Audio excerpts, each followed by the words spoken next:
Salam saudaraku yang kasih Tuhan, puji nama Tuhan, kita berjumpa kembali dan hari ini kita akan belajar mengenai harga diri atau bahasa sederhananya gengsi. Kita akan buka di dalam Matius 20 ayat 26 sampai dengan 28. Matius 20 ayat 26 sampai dengan 28. Dikatakan demikian, tidaklah demikian di antara kamu, barang siapa ingin menjadi besar di antara kamu, hendaklah ia menjadi pelayanmu. Dan barang siapa ingin menjadi terkemuka di antara kamu, hendaklah ia menjadi hambamu.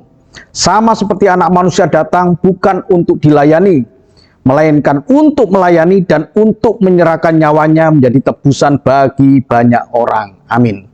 Saudaraku yang kasih Tuhan, inilah konsep kekristenan. Sering sekali kita menemukan banyak hal yang bertentangan dengan kejadian-kejadian yang ada di dalam dunia ini. Kalau orang ingin terkemuka, maka orang itu harus menjadi bos, harus menjadi tuan, harus menjadi yang di atasnya. Ya, kalau ingin dihormati, harus yang lebih tinggi daripada yang lainnya. Tapi kekristenan, coba kita lihat di sini. Tuhan Yesus mengatakan, barang siapa ingin menjadi besar di antara kamu, hendaklah ia menjadi pelayanmu. Barang siapa ingin menjadi terkemuka, hendaklah ia menjadi hambamu. Jadi saudaraku yang kasih Tuhan, inilah kita harus punya harga diri, martabat.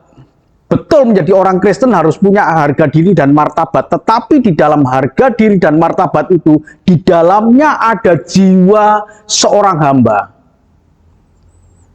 Ya, orang kalau ingin terkenal, konsep kekristenan harus menjadi seorang hamba, melayani. Sama seperti Kristus. Kalau Kristus ingin dimuliakan, maka Tuhan Yesus harus menyerahkan nyawanya bagi banyak orang.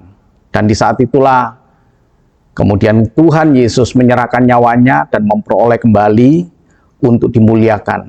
Nah, saudaraku yang dikasih Tuhan, banyak sering sekali dalam kehidupan kita gengsi. Kita ingin senang sekali dilayani. Kita senang sekali dihormati. Kita senang sekali menjadi terkemuka dan akhirnya itu membuat kita sombong. Membuat hal itu kita kehilangan kekristenan kita. Kita kehilangan nilai yang utama dari kekristenan, yaitu ayat 26, menjadi pelayan. Yaitu menjadi seorang hamba. Padahal dua hal ini, pelayan dan hamba itulah adalah satu syarat yang disampaikan oleh Tuhan Yesus untuk menjadi terkemuka, untuk menjadi yang terbesar. Kita akan dihargai.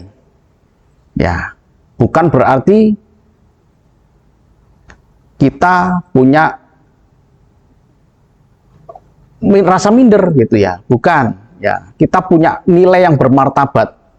Tetapi di dalam nilai yang bermartabat itulah kita punya harga diri yang besar. Nah, saudaraku yang kasih Tuhan, mari sama-sama kita menjadi orang Kristen yang punya hati melayani, yang punya hati berkorban. Bahkan Tuhan Yesus katakan, aku datang bukan untuk dilayani, melainkan untuk melayani dan memberikan nyawanya bagi tebusan banyak orang. Artinya berkorban, mengorbankan harga diri kita, mengorbankan gengsi kita. Mari kita layani. Terutama kita yang punya kedudukan secara duniawi, kedudukan yang baik, bukan berarti itu untuk menunjukkan bahwa kita punya supremasi, punya kedudukan yang lebih hebat, tapi disitulah kita punya jiwa melayani orang lain. Disitulah kita punya Kristus yang hidup dalam hidup kita.